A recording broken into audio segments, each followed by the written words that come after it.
All right. Well, February is Black History Month, and I have been exploring some of those stories from their history that I should know more about, but I don't. And one of the things growing up, kind of in that fundamentalist tradition, is I over-spiritualized everything, and then I didn't know how it applied to actual life. And that is not something that I'm finding when I study this traditional Black church in America, especially in the South and the civil rights movement things. And so I've been looking into that history and sharing some of that with you because I find it very inspiring. One of the stories I found was actually from 1964. Y'all remember Norman Rockwell? We have any fans of his paintings? I remember growing up in going to my doctor, which I didn't like that because he gave me a shot every time. I don't remember why. But he always had that one picture of the little kid with his kind of pants down going to receive a shot from the doctor. Very iconic. Well, Norman Rockwell, he placed this painting in the January issue of Look magazine in 1964 that just stopped the country cold. He was one of the most beloved illustrators in a whole American life because he did the Boys Life magazine, which was the Boy Scouts of America kind of a thing. He also put out a lot of Saturday Evening Post covers, did a lot of covers for them. He put out 4,000 works spanning about 6 decades of American experience. And we just loved him for it because he took who we are, that whole Americana vibe, and he painted it back to us. And we just loved him for it. But then he released this one in 1964, and it was just different than what we were used to out of him. And it stopped the country cold. And it was actually called The Problem We All Live With. Norman Rockwell, Mr. Americana, painted a picture called The Problem We All Live With. Here it is here. It's this little black girl in a white dress, and she's got her school supplies in one hand, and she's walking forward, and behind her is a racial slur that's kind of smudged with a little bit of a tomato, but also she's flanked on the front and the back with these guys in suits and these armbands on them. And this painting actually captured a moment in our history because the girl in this painting, her name was Ruby Bridges. She was 6 years old, and those men there are U.S. Marshals sent to protect her life. Holy smokes. Mr. Americana paints a picture like this in 1964 and just stops us cold in our tracks. Now, 10 years prior to that moment, the Supreme Court ruled in this Brown versus Board of Education that segregation in public schools wasn't cool. It was unconstitutional. Nobody's allowed to do it anymore. But the southern school districts said, well, we got states' rights, so you can't tell us what to do. And they just refused to comply with the order. So 3 years later, in 1957, 9 black students enrolled in an all-white Central High School in Little Rock, Arkansas. They were called the Little Rock Nine. And the governor, his name was Orville Faubus or something like that. He deployed the National Guard to block them from going to school, to block their entrance. This is just in 1957. And President Eisenhower then met with Faubus in Newport, Rhode Island, and he's like, bro, I don't know if he said bro, but he's like, you can't do that. The Supreme Court said this, and you can't do that. And he's like, sorry, we got states' rights, we're going to do it. And so instead of complying, he refused. So Eisenhower issued an executive order and then federalized the National Guard out of his control, out of the governor's control, and then sent in 1,000 soldiers from the 101st Airborne Division to escort these students to class. That following year, after that, rather than accepting the integration, the governor just closed all 4 of Little Rock's high schools for the entire year. And students had to watch classes on television. Remember when we had to do that for COVID? So that was in 1957. Now, by 1960, 6 years after Brown versus Board of Education kind of ruled that, the New Orleans school districts were still segregated. They didn't do anything. Desperate to appear compliant without actually doing anything, they're like, okay, we'll do it. We'll just create an exam. And any black students who pass the exam, you can go to the white school and it'll be fine. But they were fully confident that nobody was going to pass. Well, it just so happened that 6 children did pass. Oh crap, what are we going to do now? Well, 2 families of those 6 chose not to send their kids to those white schools. 3 children, Leona, Gail, and Tessie, were sent to McDonough number 19 Elementary, and one 6-year-old little girl named Ruby became the sole black child to enroll at William Franz Elementary School. She was escorted. Oh, there's Ruby. Isn't she a doll? My goodness. She was escorted there by federal marshals. Now, every single teacher in the school refused to teach Ruby, except one. Her name was Barbara Henry, and she was a young white teacher from Boston. And white families were starting to pull their kids from the school en masse. And Ruby spent the entire first day of that class in the principal's office, trying to let the chaos kind of settle down. But the rest of the year, she sat alone in a classroom with her one teacher, Barbara, for the rest of that whole year. But every day, she had to pass by crowds that persisted for months and months and months, chanting, insulting, throwing death threats at a 6-year-old girl. One woman threatened to poison her. Every single day, she would show up, get to the front of the line, and threaten to poison Ruby. Another held up a black baby doll in a coffin every day for her to see. So Ruby had to only eat food that she brought from home because that would be the safest. Now, retaliation happened a lot. Very quickly with her family. Her father lost his job at the gas station, magically somehow. Her grandparents were sharecroppers in Mississippi, and they were turned off their land. And the grocery store that the family shopped at refused to serve them any longer. But Ruby's mother was convinced that she was right. She was convinced not only for Ruby's education, she says, I want my child to get the best education, but she also said, we need to take this step forward for all African American children. That's what she said. And it got me thinking, that's some hostility, y'all. I don't know if I could do that. When I read stories like Ruby's, I find myself asking, how did they do it? How did they find the courage to walk into hostility and violence day after day after day? And there's this quote from W.E.B. Du Bois, and he says this, there is in this world no such force as the force of a person determined to rise. The human soul cannot be permanently chained. I love that. It kind of gives you a glimpse at this driving vision that Ruby had. See, what Ruby carried into that school, what sustained her through the jeering crowds, the isolation, the threats, her family's suffering, was a vision. Later on, Ruby would actually say that she was not afraid in the same way the adults around her were. And she actually prayed for all the people who were screaming at her. Man, I don't know if I'd have that kind of strength. But she, as walking through the crowds, would pray for the people threatening her life. At 6 years old. This black community's sustaining vision was not naive optimism. It was a glimpse of dignity that no crowd could unmake with any jeer or threat. It was a conviction that equal worth of human beings was already true, even if it was violently denied. So Ruby had this glimpse of a world in which we don't consume one another with hatred, and a glimpse of what was true but not yet experienced. That glimpse was the sustaining force for her and her family. Martin Luther King Jr. later stood before a crowd in Memphis and said, I've been on the mountaintop.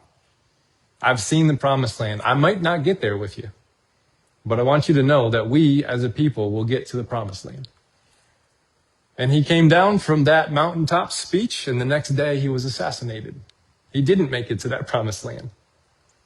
Now, in this passage, Jesus is 3 weeks from walking into Jerusalem to face his jeering crowds, his illegal trial, the physical abuse, the unjust execution. And this text is the mountaintop that provides the sustaining vision to go down and do that. This glimpse that we see here of invisible truth not yet experienced sustains Christ through this descent down into his suffering. It says that 6 days later, Jesus took with him Peter and James, his brother John, and led them up a high mountain by themselves. And then he was transfigured before them, and he just started shining like the sun. Now, mountains in scriptures are places of not just elevation, but revelation. I almost said relevation. My tongue is tripping over itself today. Revelations happen on mountains. You think about it. All the temples are built on top of mountains. Sinai, Carmel, Horeb, all these mountains. And even the last time Matthew's disciples went up a mountain, they received the Sermon on the Mount so that they can bring something back down for the crowds waiting below. See, mountains are places to encounter something that we like to call the holy. Or if you're going to put it in not so fancy religious language, a glimpse of that truth not yet made real and experienced. And so that mountain experience, it says that they went by themselves. And a lot of times in mountains, you see this sacred separation that happens where they go up a mountain alone or in a very small group. And now I want you to notice that this sacred separation is not the same as like an escapism, like going on a vacation to get away from it all, that kind of thing, right? I was in a crushing job once back in the day. It was working me to death. I was burning out. I was down to about 155 pounds at 6'5". You can imagine that, like a walking skeleton. And we got away on a vacation. It was great. And our Isaac was about this tall at the time. And we're sitting on the dock, first day, just kind of watching a sunset over this lake. And Isaac stands up and he walks to the edge of the dock and he shouts, top of his lungs across the water, "We're taking a break from reality." I was like, yes, we are. Yes, we are. Right? There was an escapism in that moment that was needed, right? We need those escape moments to refuel. But these mountaintop moments are not the same as those. Like, we're not climbing up this mountain to meet with God to refuel for another round of the same grind, right? We're climbing to get a glimpse of something true that can then break through into our lives. And we need silence to find the clarity to re-enter the fray. Like, we have this hunger for escapism in our, we got all the streaming services, we do vacations and experiences, anything to just break the routine, right? We all are like looking forward, like, oh yeah, in May, I can't wait until I get a chance to go and do that thing. And that hunger is real and the need is totally legitimate. I'm not talking down about escapism. Like, we need it. But we need separation from the crushing demands that modern life places on us so we get away from it. We go and escape. Totally needed. But it's not the same as this sacred separation moment. It's not an escapism that these guys are doing. It's like come back down and kind of refuel. Escapism returns us to the grind recharged, but mostly unchanged. You're like, all right, I got a little bit more energy. Let's go and do this. Right? You sense that sometimes in that dread, that Sunday night, you're like, oh, tomorrow's Monday morning. I got to do the Monday mornings. Everyone get the Monday mornings? Like that weekend was your escape from the grind, and then you get that Sunday night kind of thing. Or you're at the vacation. You're on the last day. You're like, oh, I got to go home. And then I got to go back to doing the things, right? Like the crushing demands of modern life are real, and we need to escape from that. But this sacred separation is totally different. Sacred separation returns us with something different, an inner resolve to see things made better. Not just recharging and giving us more energy to get back to the grind, it actually changes what we're returning for, not just how much energy we have to return with. Sometimes in those sacred separation moments, you go out on a retreat or a trip or a pilgrimage of some kind, and you get like this inner clarity about you and what you should be about and doing in the world. And then you return with a resolve to move that forward. Not just more energy to keep doing what you always do, but to say, you know what, some things can change. And now I have this glimpse of something different and better, and I can do something with this. Those are those mountain moments. And you can have those mountain moments in the morning time, before anything gets rolling. Have some quiet. Have a little meditation session. Light a candle. Some of our Lent practices are going to help you do some of these things coming up in the next week. And escapism is great too, so watch your Netflix. But those mountain moments where you get clarity and say, I got creativity, I got a vision, things can be different, and now I know what to do. That's kind of what's going on here in this mountaintop moment. Now notice that there's 3 people on this mountain. Like Jesus brings 3 people with him, Peter, James, and John. Not 1, not 2, but 3. And I think that this is really essential because this is a holy moment. And holy moments, like these transcendent moments, if you see it by one, it just becomes a little private thing. And that's cool. You could, sometimes you need those. Sometimes transcendence witnessed by 2 people turns into a debate, like much of Christianity, right? Like, it seems like everyone's got a different idea about this thing called God. And transcendence, that thing that we're all talking about, that God, that divine spirit, like that, witnessed by 2 people, then it turns into a debate. I'm right, you're wrong, right? But 3 is a community. 3 refuses that either or binary black and white system and says, now there's a community here. So it's probably no accident that the earliest Christian imagination about God was Trinitarian in being. Father, Son, Holy Spirit, or Creator, Redeemer, and Spirit, if you like. Right? A being whose very nature is communal, is relational, is generative. And this theology claims that God is a community of diversity wrapped up in God's very self. I think that's pretty cool. And so Jesus brings 3 people up the mountain. And then it says that like this moment happens. He's transfigured before them. His face shone like the sun. His garments become white as light. Now, this is not Christ becoming something new or something happening to Jesus from the outside.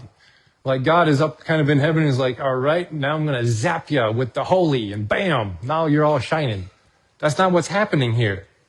There's a revelation of what's already true about Jesus. The veil of ordinariness was just pulled back to reveal something that was true.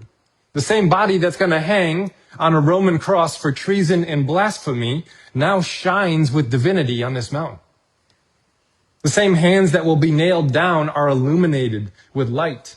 The crucified one is first and foremost the radiant one.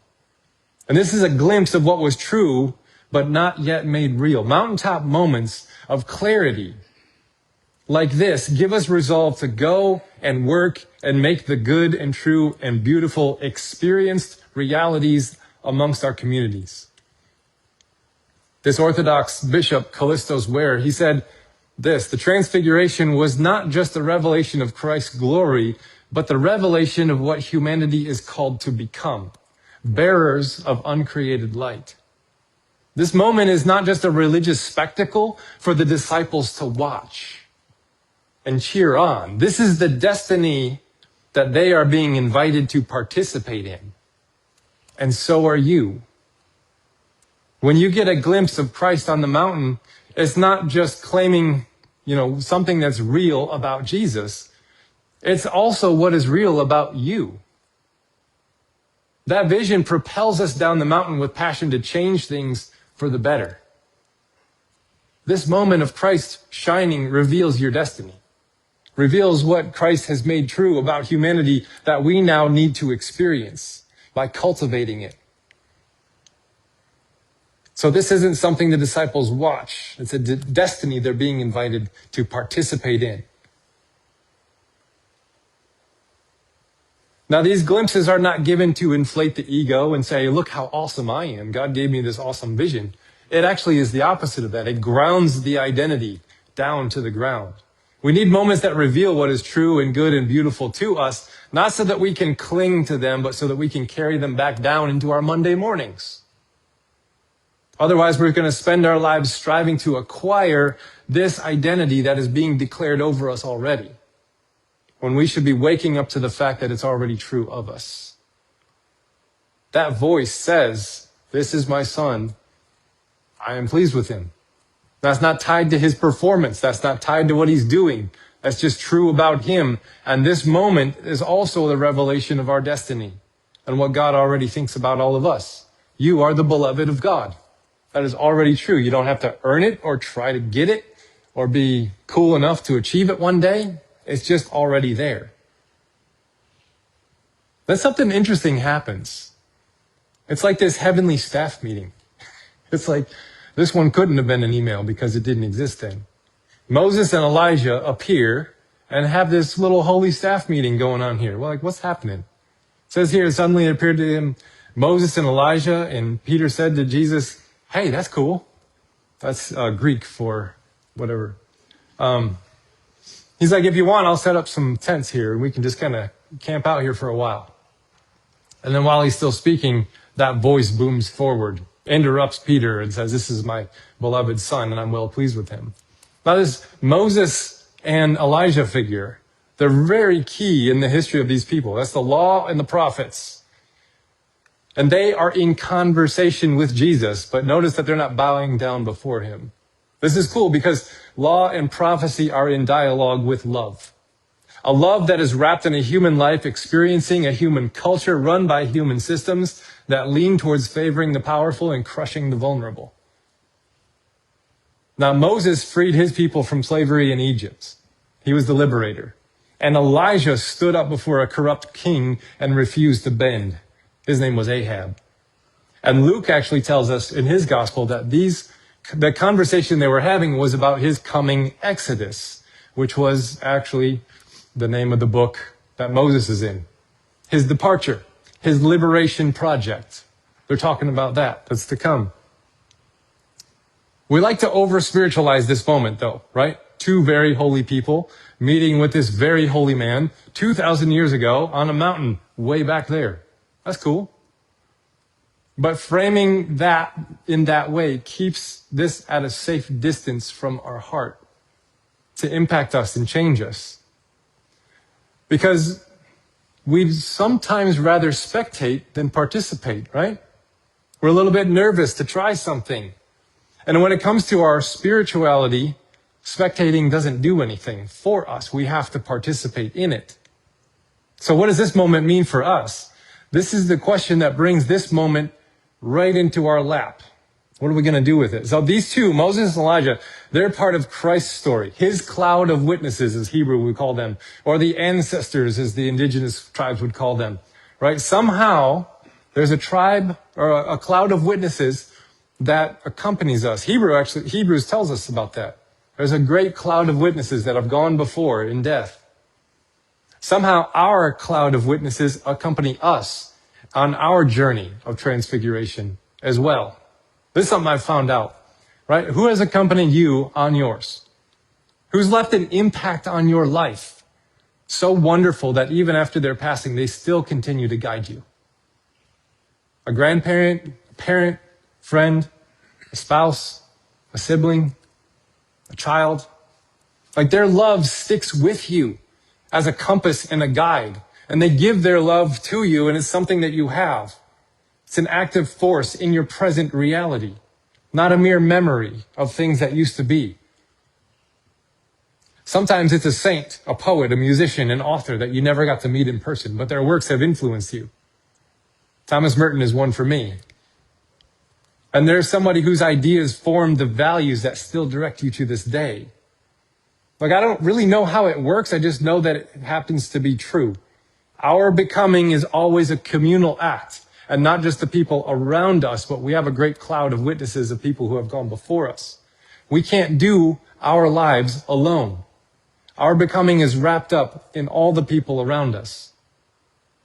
And then who are the ones who try to force their way into that position in your life, demanding not transformation, but compliance or complicity? with their own power projects. And our better angels, as Lincoln called them, guide us through those pitfalls. Those sacred, silent moments on the mountain actually help us hear that inner compass and fill us with resolve to love our neighbor and build a better neighborhood.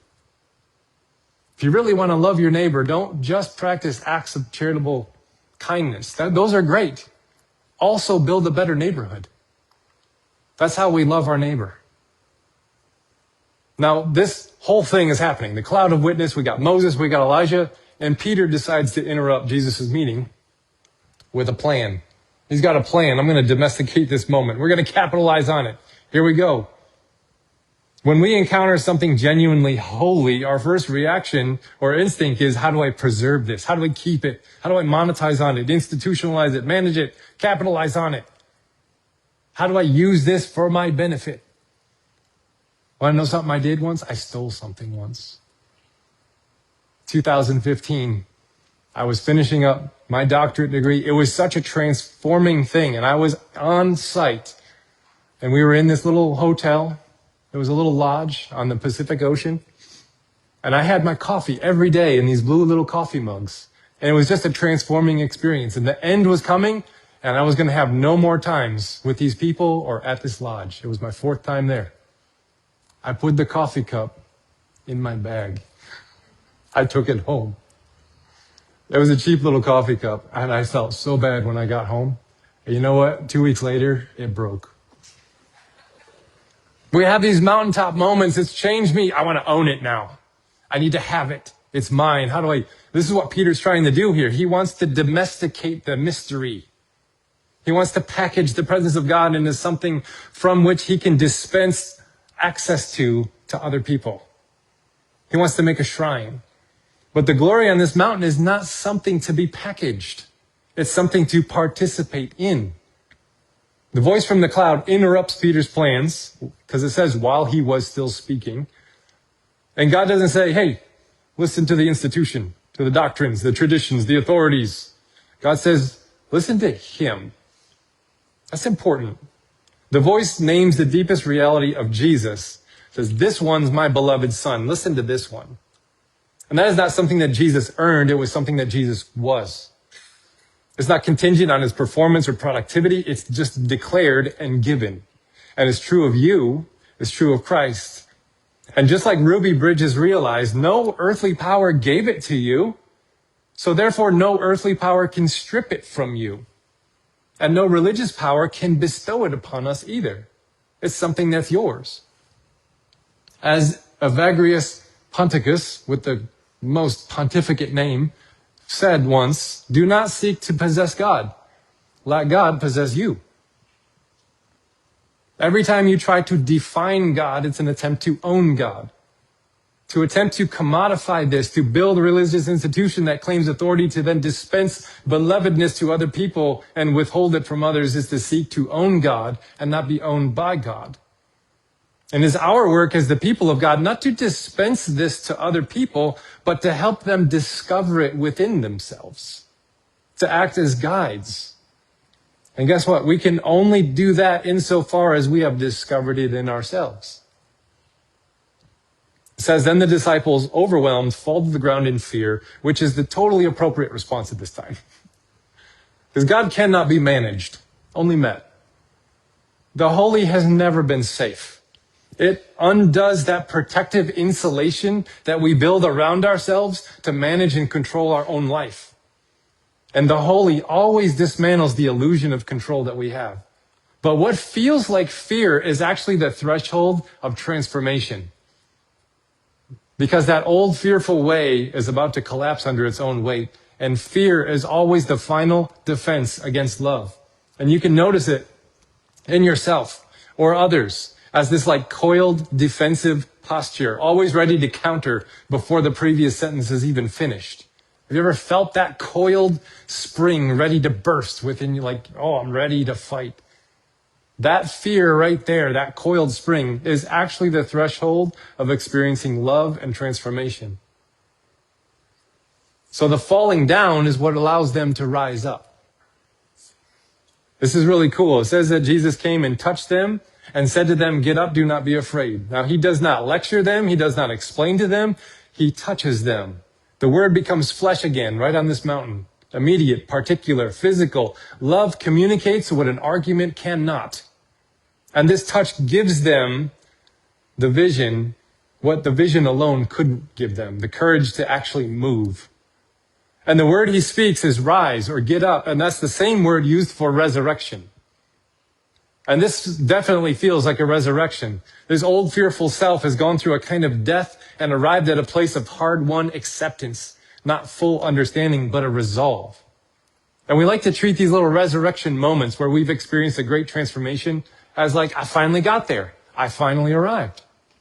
It's not quite finally arrived. Oh, she's cute. Right? We will always vacillate between fear and love, just like the disciples after this moment. But we need moments that plant a stake in the ground and declare what is true to us so we know how to return back to it, even when we can't fully live into it yet. This guy here, he's a farmer, he's a poet, he's a novelist. His name's Wendell Berry. And he said it best, practice resurrection. It's not something that you do once and then you're done. It's a way of living in which you keep moving forward. And you're not going to get it right all the time. But you'll have those moments when you get a clarity and you're like, I know what I need to do. I know who I am. And then you'll get things that make you doubt it. And guess what? In those moments, you practice resurrection. You didn't fail to achieve it. You just need more practice. It says they lifted up their eyes. They saw no one except Jesus himself alone. And that word Jesus himself alone is great. All the voices, visions, validations, all the things, they collapse into a single point of love. I love that. Moses is gone. Elijah's gone. The clouds lifted. The voice is gone. The dazzling lights faded.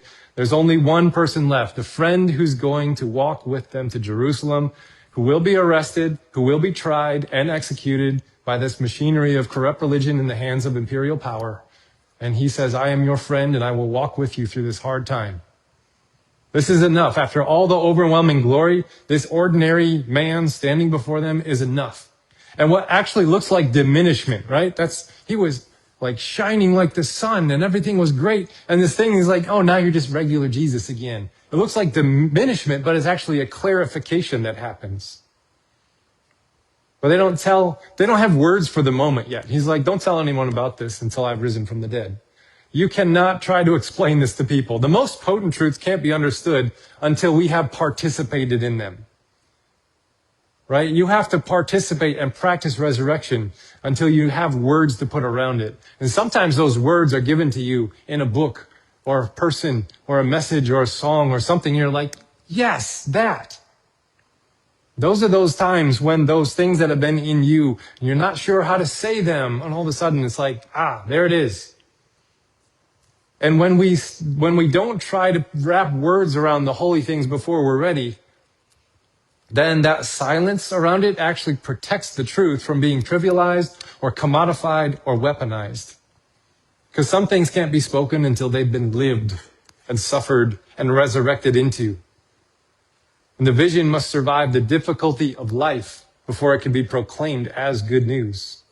Here's a picture of Ruby Bridges today. The mountain moment doesn't exempt us from ordinary life. It equips us to enter it back in. Ruby Bridges walked back into that school the next day and the day after and the day after that, not because the crowds had thinned and it got easier. They hadn't. Not because the suffering had eased. It didn't. But because she had in some deep way glimpsed something true about herself that the crowds couldn't get at. She had seen the light and carried the light, and she descended every day into that schoolhouse. That is the moment of every faithful life. A glimpse on the mountain, a return to the ordinary, the slow daily work of practicing resurrection. And the cross is next in this story. Transfiguration doesn't happen at the end of Jesus' story. It happens 3 weeks before the cross. It's not a reward for getting everything right. It's a sustaining vision for what comes next. And we're about to enter Lent next week. That's the desert wanderings of Christ. The question the Transfiguration leaves us with is not whether the light is real. The question is whether we will trust it on the way back down when things get hard. You don't have to earn the light that you carry. You just need to remember that it's there. And then when the time comes, you descend. The glimpse of invisible glory sustains Christ through the descent into his suffering passion. And it will with you as well. So there's a couple of reflection questions that you can think about this week. What helps you move from frantic activity to calmed receptivity? When do you find yourself trying to freeze or control spiritual experiences?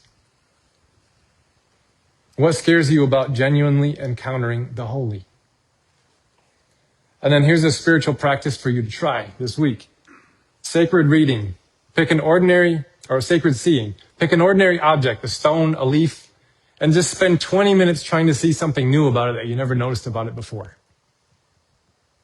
You don't have to even make it make sense or make it have meaning. Just sit there noticing for 20 minutes. See what happens. All right, our benediction is Psalm 2 from Malcolm Geist's rendition of Modern Sonnets of it. Then let the chaff of life just blow away, the cynic, scoffer, and the evil troll, the hunters and the haters who hold sway in raging Twitter storms, the ones who scroll through hate and hitless in their tiny rage are dust upon the mirror of your soul. Blow them away, the idols of this age, and let their fury settle in the mire. Uncap your pen and open a clean page, for now the Lord will give you your desire and set you high upon his holy hill. He draws you to the garden through the fire, back to the fountain whence those waters spill, that christened you as his beloved child, that you may find your peace in his goodwill. Amen.